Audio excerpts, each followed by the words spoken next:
नमस्कार आप सभी लोगों को। मैं प्रमोद कौशल, आप सभी का वेलकम है, स्वागत है हमारे यूट्यूब चैनल जीएस ज्ञान पर। ठीक है, ध्यान रखेंगे सभी लोग।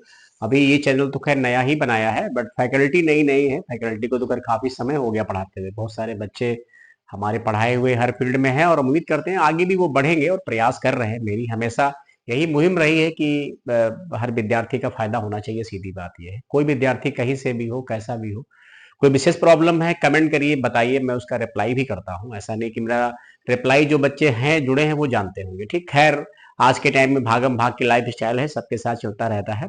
तो अब क्या है सर कि 1 जनवरी 2025 से लेकर के सर्वोदय इंस्टीट्यूट के अलावा जीएस ज्ञान यूट्यूब चैनल पर पूरा करंट अफेयर अगर आप सब जोड़ के पढ़ लेंगे तो बहुत सारा मिल जाएगा ना। कुछ एमसीक्यू, कुछ history, polity, geography, general science, इनकी भी बात करेंगे। बाकी जो विषय हैं उन पर फोकस करेंगे। बस कुछ विद्यार्थी और थोड़ा सा जुड़ जाए, फिर हम बैच का प्लान करेंगे। प्रॉपर तरीके से लगेगा कि हाँ कोई विषय पढ़ाया जा रहा है। ठीक है, तो ये फर्स्ट वीक आप दिसंबर है 2025, अभी दिसंबर फर्स्ट वीक फिनिश हुआ है और सेकंड वीक चल रहा है। अब महीने में आपको करंट अफेयर के 4 वीडियो मिलेंगे। वो वही जो है फर्स्ट वीक और मतलब सेकंड, थर्ड, फोर्थ वीक। ठीक है, रोज करंट रोज करंट अफेयर पढ़ाने कोई फायदा हमको नजर नहीं आता है, क्योंकि उसमें फिर वही है कि 10-5 न्यूज हम इधर उधर ढूंढेंगे, ये करेंगे। अब क्या होगा, एक हफ्ते में मेरे पास भले चाहे न्यूज 20 हो, 15 हो, 10 हो, 5 हो, जितनी होंगी बहुत सिलेक्टेड होंगी। चलिए आइए देखते हैं। First week of December month. ठीक है, राष्ट्रीय गीत वंदे मातरम। ठीक है, सभी को पता है कि हमारा जो नेशनल सॉन्ग है वो वंदे मातरम है। जिस समय ब्रिटेन की सरकार हम पर हुकूमत कर रही थी, और ये जो राष्ट्रीय गीत है ये भी देखा होगा संसद बहुत चर्चा में। तो इसी 150वीं वर्षगांठ जो है मनाई गई है, बनाई नहीं मनाई गई है। 7 नवंबर को राष्ट्रीय गीत वंदे मातरम की 150वीं वर्षगांठ मनाई गई थी। बंकिम चंद्र चटर्जी, बंकिम चंद्र चट्टोपाध्याय भी कह सकते हैं आप, ठीक है, बंकिम दा रचित वंदे मातरम को पहली बार 7 नवंबर 1875 को साहित्यिक पत्रिका बंग दर्शन में प्रकाशित किया गया था। ध्यान रखिए, जब अंग्रेजों ने अपना सॉन्ग मतलब रिलीज किया तो कहा गया कि ये तो बड़ी समस्या खड़ी कर देगा, तो उसमें बंकिम दा ने प्रयास किया, और ज्यादातर उस समय के जितने प्रबुद्ध वर्ग थे बंगाल के ही थे, और उनकी मुहिम लोगों को घर घर तक जोड़ने का प्रयास की। वंदे मातरम पे समय समय पर फिर कटाक्ष भी होते रहे, अंग्रेज तो बहुत ही इसके एंटी थे। तो ये साहित्यिक पत्रिका बंगदर्शन में प्रकाशित किया गया था। इंपॉर्टेंट क्वेश्चन आ सकता है कि सबसे पहले किस पत्रिका में ये रखा गया। इसके बाद हम लोग देखेंगे इसी में पॉइंट। 1882 में ये गीत बंकिम चंद्र चटर्जी के उपन्यास आनंद मठ का हिस्सा बना। तो पूछा जाता है आनंद मठ किसका नावल है? बंकिम चंद्र चटर्जी का। कब गाया गया? 7 नवंबर 1875 को। 150 वर्षवीं गांठ अभी हुई है और काफी चर्चा में है। साहित्यिक पत्रिका बंगदर्शन में सबसे पहले पब्लिश किया गया 24 जनवरी 1950 को। 24 जनवरी 1950 को भारतीय संविधान सभा ने इसको राष्ट्रगीत का दर्जा दिया। तो ये भी ध्यान रखेंगे, भूलेंगे नहीं, संविधान सभा के द्वारा इसको राष्ट्रीय गीत के तौर पे अपनाया गया। राष्ट्रीय गान सबको पता है, जनगण मन। राष्ट्रीय गीत हमारा क्या हो जाएगा? वंदे मातरम ना। चलो, सभी लोगों ने गाया होगा तो जानकारी होगी। इसके बाद ये भी एक अच्छा पॉइंट है, कह रहे भारतीय रिजर्व बैंक यानी गवर्नर आरबीआई की बात कर रहे हैं हम, जो देश का केंद्रीय बैंक है। जो फर्स्ट टाइम पढ़ रहे हैं बच्चे नहीं जानते, कई बार क्वेश्चन आता है कि अपने देश के केंद्रीय बैंक का नाम बताइए, तो reserve bank of India. Zero balance वाले बुनियादी बचत खाते के नियमों में बड़ा बदलाव किया गया है। अब प्रत्येक बैंक को ये खाता अनिवार्य रूप से उपलब्ध मतलब कराना होगा। अब कोई बैंक नहीं कह सकता BSBDA, basic saving bank deposit account, बुनियादी खाते होते, जीरो बैलेंस खाते ही होते हैं वो। साथ ही खाते से जुड़ी कई जरूरी सुविधाएं पूरी तरह मुफ्त देनी होंगी। नए नियम 1 अप्रैल 2026 से लागू होंगे। इंपॉर्टेंट है, लेकिन बैंक चाहे तो अपनी सुविधा के अनुसार इसके नए नियमों को पहले भी लागू कर सकते हैं। ये नियम ध्यान रखेंगे। सभी वाणिज्यिक बैंक मतलब क्या हो जाएगा? गवर्नमेंट बैंक, ठीक है, प्राइवेट बैंक और फॉरेन बैंक, सभी स्मॉल फाइनेंस बैंक, सभी पेमेंट बैंक, सभी ग्रामीण बैंक, शहरी और ग्रामीण सहकारी बैंक पे लागू होगा। ये ध्यान रखेंगे, कोई बचेगा नहीं। आरबीआई ने निर्देश दिया कि अगर कोई ग्राहक चाहे तो उसका मौजूदा सामान्य बचत खाता मात्र 7 दिनों के भीतर बुनियादी खाते में बदल दिया जाएगा। अभी क्या है, कुछ बैंक वाले आपसे जैसी एरिया होती 1000 2000 3000 रुपए मिनिमम बैलेंस मेंटेन कराते हैं। अगर आप नहीं चाहते हैं तो आपका भी एक बुनियादी खाता वो बन जाएगा, कन्वर्ट हो जाएगा, कुछ उसमें कॉस्ट नहीं आएगी। इसके लिए ग्राहक को लिखित या ऑनलाइन अनुरोध देना होगा। इससे पहले कई बैंक इस प्रक्रिया में देरी करते थे या ग्राहक को अतिरिक्त शर्तें थोप देते थे। आरबीआई ने कहा कि ये सब नहीं चलने वाला है, अब जो हम कहेंगे वही आप लोग करेंगे, यही कंडीशन है। मुख्य चुनाव आयुक्त CEC chief election commissioner Gyanesh Kumar, कई बार क्वेश्चन आता है कि भारत के मुख्य निर्वाचन आयुक्त कौन है, तो ध्यान रखेंगे ज्ञानेश कुमार। ठीक है, अब लिखा है 3 दिसंबर को स्वीडन के स्टॉकहोम में अंतरराष्ट्रीय लोकतंत्र और चुनाव सहायता संस्थान इंटरनेशनल आइडिया 26 के लिए अध्यक्षता संभाल ली है। भारत को इस सम्मान पहली बार मिला 2023 तक ये भारत के पास ही रहेगा। इस संगठन के 37 सदस्यों में भारत भी शामिल है और ये 5 सदस्य देशों के बीच मतलब क्रमवार बदलता रहता है। चुनाव आयोग के एक आधिकारिक बयान के अनुसार ये जिम्मेदारी भारत के लिए एक महत्वपूर्ण उपलब्धि है। भारत में स्वीडन के राजदूत भी मौजूद थे। ठीक है, चलिए, गुजरात के अहमदाबाद में भारत का पहला 16 मंजिला रेलवे स्टेशन बनने जा रहा है। ये इंपॉर्टेंट पॉइंट है, हो सकता है आपके एग्जाम में आ भी जाए कि कहां का है। गुजरात के अहमदाबाद में भारत का पहला 16 मंजिला रेलवे स्टेशन, ये इंपॉर्टेंट है। ठीक है, ये स्टेशन पुराने कालूपुर स्टेशन के प्लेटफॉर्म 10 11 12 के ऊपर बनाया जाएगा। इसे पारंपरिक स्टेशन से अलग ऊंचाई का इस्तेमाल करते हुए ट्रांजिट ओरिएंटेड मॉडल में डिजाइन किया जाएगा। इसमें बहुत सारी सुविधाएं मिलेंगी, बुलेट ट्रेन, मेट्रो, सुविधाएं जोड़ेंगे तभी इतना बड़ा होगा वो। भारतीय रिजर्व बैंक ने इस साल चौथी बार, ये इंपॉर्टेंट पॉइंट है, ध्यान रखेंगे आप लोग, भारतीय रिजर्व बैंक आरबीआई ने इस साल चौथी बार प्रमुख ब्याज दर रेपो रेट में कमी की है। केंद्रीय बैंक ने रेपो दर 0.25% घटाकर 5.25, मोस्ट इंपॉर्टेंट है, आप लोगों में आ सकता है 5.25%, ये नहीं भूलेंगे आप। ठीक है, 5.25% ये आप लोगों में आ सकता है। ठीक है, चलिए, कर दी है। इससे आवास, वाहन ऋण समेत कई कर्ज सस्ते हो जाएंगे। मासिक किस्त में भी कमी आने की उम्मीद है। मतलब कहने का है, रेपो रेट वो होता है जिस पर हमारे यहाँ वाणिज्यिक बैंक जो है, कॉमर्शियल बैंक आरबीआई से लोन लेते हैं। तो जाहिर सी बात, जब रेपो रेट कम हो जाएगा तो उनको लोन का रेट भी कम मिलेगा। तो जाहिर सी बात, जो करंट रेट होंगे वो डाउन हो जाएंगे, ईएमआई वगैरह कम हो जाएगी। अच्छा, गवर्नर कौन है आरबीआई? संजय मल्होत्रा ने कहा खुदरा महंगाई साल 2012 के बाद के सबसे निचले स्तर पर है। जीडीपी की वृद्धि दर चालू वित्त वर्ष की पहली छमाही में 8% रही, इसके चलते कमी की गई। बैंक ऑफ बड़ौदा ने रेपो दर में 25 आधार अंकों की कटौती की गई है। नई दरें 6 दिसंबर से लागू होंगी। रेपो रेट में कटौती फरवरी, देखिए रेपो रेट में मतलब कटौती कब कब की गई, ये क्वेश्चन आ सकता है एग्जाम में। 1 फरवरी में हुई, फिर अप्रैल में हुई, फिर जून में हुई और दिसंबर तो आप हमसे पढ़ ही रहे समय, ये 4 बार की गई। मतलब कहने का कि अगर 5.25 अभी है तो इसका मतलब 1 साल पहले 6.25% रहा होगा। आइए हम लोग बात कर लेते हैं कुछ करंट आरबीआई के रेट्स की। तो ये पॉलिसी रेट्स, इसमें जो रेपो रेट है वो 5.25 है, एमएसएफ रेट जो है वो 5.50 है, बैंक रेट जो है वो 5.50 है, ये सब पढ़ लेना आप लोग। ठीक है, बैंक रेट 5.5 है और फिक्स जो रिवर्स रेपो रेट वो 3.35% है। जो कुछ मतलब रिजर्व रेशियो रहते हैं, सीआरआर हो गया, कैश रिजर्व रेशियो हो गया, वो 3% है। जो एसएलआर है वो 18% है। अब ऐसे बच्चे जो कभी इकोनॉमी नहीं पढ़े, कभी पता नहीं किए, थोड़ा उनके लिए पैनिक भी हो सकता है कि सर ये सब क्या होते हैं। तो धीमे धीमे जुड़िए सभी लोग हमसे, हमारे चैनल से पढ़िए आप लोग, मैं सब समझा दूंगा कौन क्या होता है। ठीक है, अब इतना समय हो गया तो चीजें ये सब पता तो है ही, काफी समय पढ़ा रहे हैं हम लोग। भारतीय रिजर्व बैंक के वर्तमान गवर्नर संजय मल्होत्रा हैं, जिन्होंने 12 दिसंबर 2024 को पदभार मतलब संभाला था और आरबीआई के 26वें गवर्नर हैं जो शक्तिकांत दास के बाद का कार्यभार ग्रहण किया। ये भी पॉइंट इंपॉर्टेंट है, ये पॉइंट मोस्ट इंपॉर्टेंट है, इसका ध्यान रखेंगे हम लोग। मोस्ट इंपॉर्टेंट है, मोस्ट इंपॉर्टेंट। एक क्वेश्चन आपको मिलना चाहिए इससे हर हाल में। ठीक है, चलिए देखिए क्या लिखा है। हाल ही में परिवर्तित किए गए कुछ नाम है। राजपथ, ये सब दिल्ली मैटर है। राजपथ का नाम कर्तव्य पथ कर दिया गया। प्रधानमंत्री आवास का नाम लोक कल्याण मार्ग कर दिया गया। केंद्रीय सचिवालय का नाम कर्तव्य भवन कर दिया गया। राजभवन लोक भवन या लोक निवास कहे जाएंगे।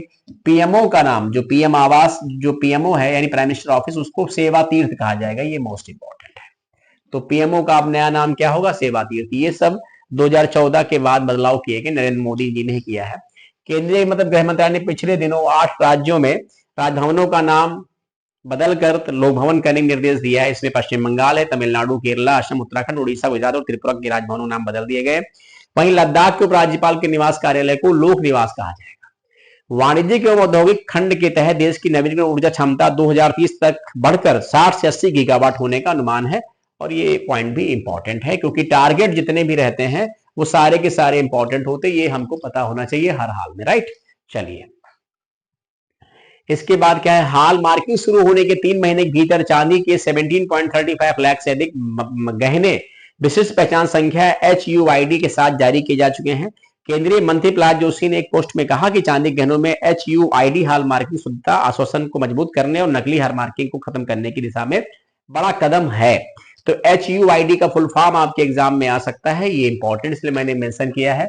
HUID मतलब का जो फुल फॉर्म है या जो मतलब ये जो है तो स्टैंड करता है हॉल मार्क यूनिक आइडेंटिफिकेशन, ठीक है, ये ध्यान रखेंगे, ठीक है, ये यही इसका फुल फॉर्म होता है। Unique 6 digit alpha numeric code है। पूछ सकते हैं HUID कितने अंकों का है, तो 6 अल्फा न्यूमेरिक एक कोड है given to each piece of hallmark gold and silver jewelry in India by the BIS Bureau of Indian जो है तो standard to ensure authenticity, purity and traceability. जैसे लोगों को ये पता चल जाए कि हमने जो चांदी सोना खरीदा है वो कितना हमारा शुद्ध है, ये बात है ना। तो HUID नाम भी मिलेगा उनको। भारत जल्द ही अंडमान निकोबार द्वीप में अपना पहला कोरल रिसर्च सेंटर शुरू करेगा। मोस्ट इंपॉर्टेंट है ये सारा न्यूज, मोस्ट इंपॉर्टेंट है, ट्रस्ट मी। जब भी कभी एग्जाम देंगे आपको हमारी बात याद आ जाएगी। भारत जल्द ही अंडमान निकोबार द्वीप में अपना पहला कोरल रिसर्च सेंटर शुरू करेगा। इसका मुख्य लक्ष्य गर्मी प्रदूषण और जलवायु प्रदूषण को खतरे में पड़ी कोरल रीफ, समुद्री जीवों का घर बोलते हैं कोरल रीफ को, ध्यान रखेंगे, को बचाना और उनकी निगरानी करना होगा। सेंटर में खास तरह की लैब होगी जहां विषय द्वारा, अब ये तो खैर पॉइंट अलग हो गया, इसको आप चाहे तो स्किप कर दीजिए, ठीक है। चलिए, ये भी एक पॉइंट इंपॉर्टेंट है। महाराष्ट्र के मलावड़ी में राधा नाम की भैंस को दुनिया की सबसे छोटी भैंस का खिताब मिला है। इस भैंस की उम्र 3 साल है और इसकी लंबाई सिर्फ 2 फीट 8 इंच है। इससे आप अंदाजा लगा सकते हैं, इसको गिनीज बुक में रिकॉर्ड किया गया। चलिए, स्पिनर सुनील नारायण ने अपना नाम इतिहास में दर्ज करवा दिया है। त्रिनाद के 37 वर्षीय क्रिकेटर प्रतिस्पर्धी T20 क्रिकेट में 600 विकेट चटकाने वाले अपने देश के दूसरे जबकि दुनिया के तीसरे गेंदबाज बने हैं। नारायण ने सरजा वॉरियर्स के खिलाफ विश्व ILT 20 क्रिकेट में अबू धाबी नाइट राइडर्स की ओर से टॉम एबल शिकार करके उपलब्धि हासिल की है। अब क्या है 600 विकेट का मतलब क्लब किसके पास है, तो राशिद अफगानिस्तान से है, ड्वेन ब्रावो वेस्ट इंडीज से है, सुनील वेस्ट इंडीज से, इंडिया से कोई नहीं है।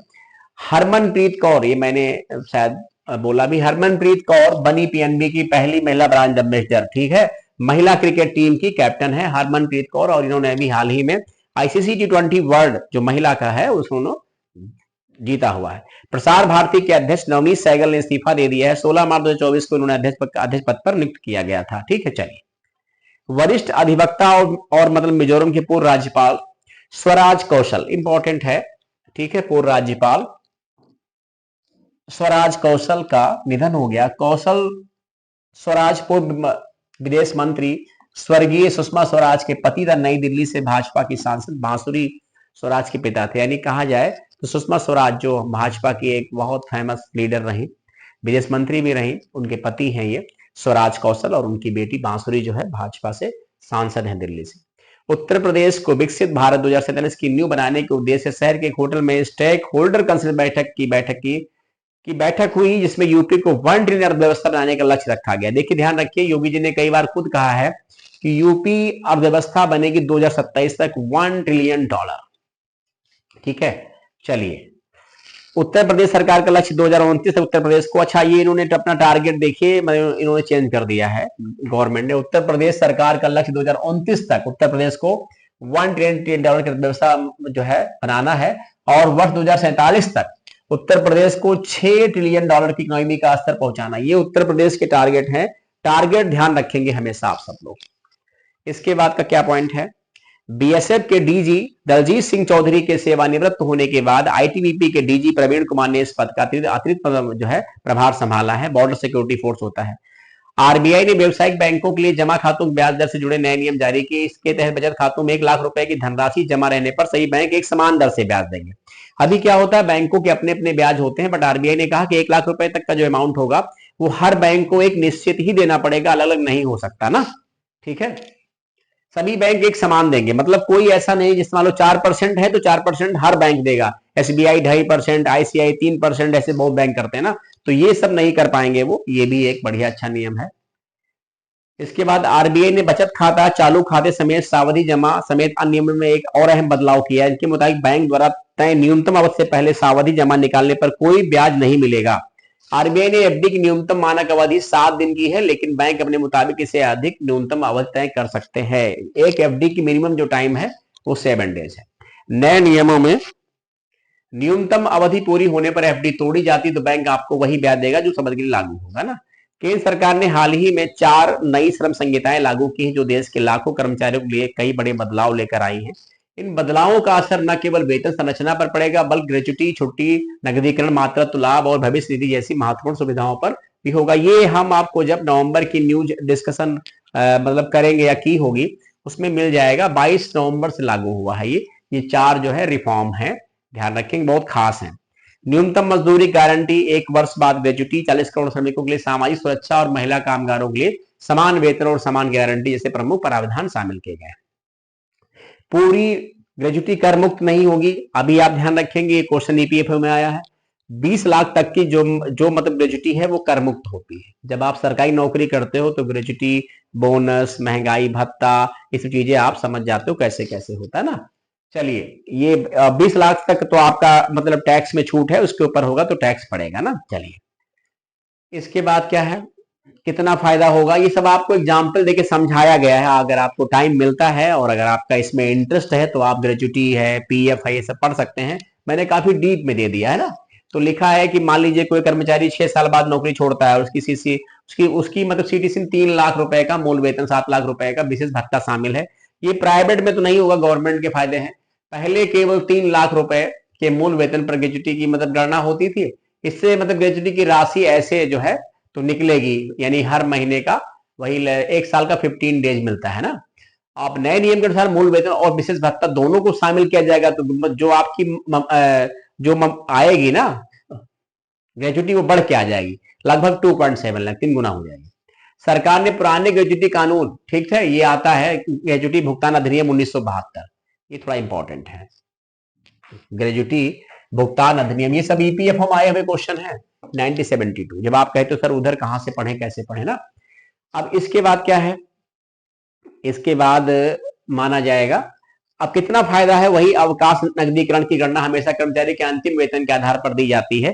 क्योंकि नई श्रम संहिताओं में वेतन की परिभाषा व्यापक कर दी गई है, इससे कर्मचारी को वेतन आधार बढ़ जाएगा। एग्जाम्पल के लिए, पहले यदि किसी कर्मचारी का वेतन 20,000 रुपए प्रति माह था, तो उसने 10 दिन छुट्टी का पैसा लिया तो उसे लगभग 6,667 रुपए प्राप्त होते थे।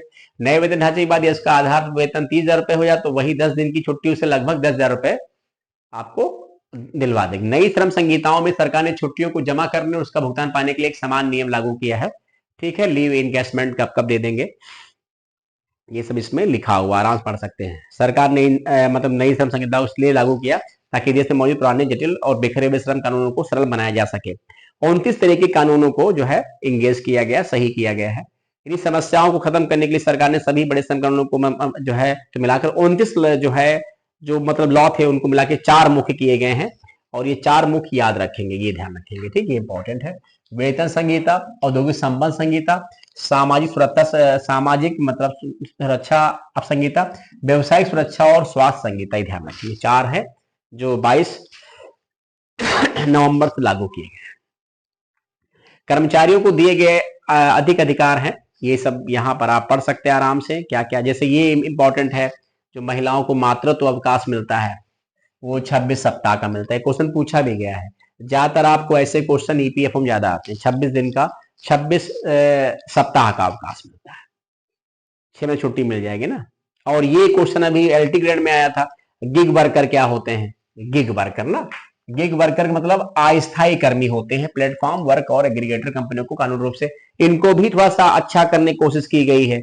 जो हमारे जैसे जोमेटो है, स्विगी है, डिलीवरी बॉय है, ये सब गिग वर्कर में काम करते हुए पाए जाते हैं ना। तो ये वेतन की नई परिभाषा हो गई, ये सब काफी हमने डीप में दे दिया है। ये सीटीसी क्या है, मतलब जो है कैरी कॉस्ट टू कंपनी, तो ये सब अगर आपको पढ़ने का मन करे तो आप पढ़ लीजिएगा, बहुत इंपॉर्टेंट है आपके लिए। और अगर आपको लगता है कि सब ज्यादा हो जाएगा हमारे, तो आप इसको काट सकते हो ना।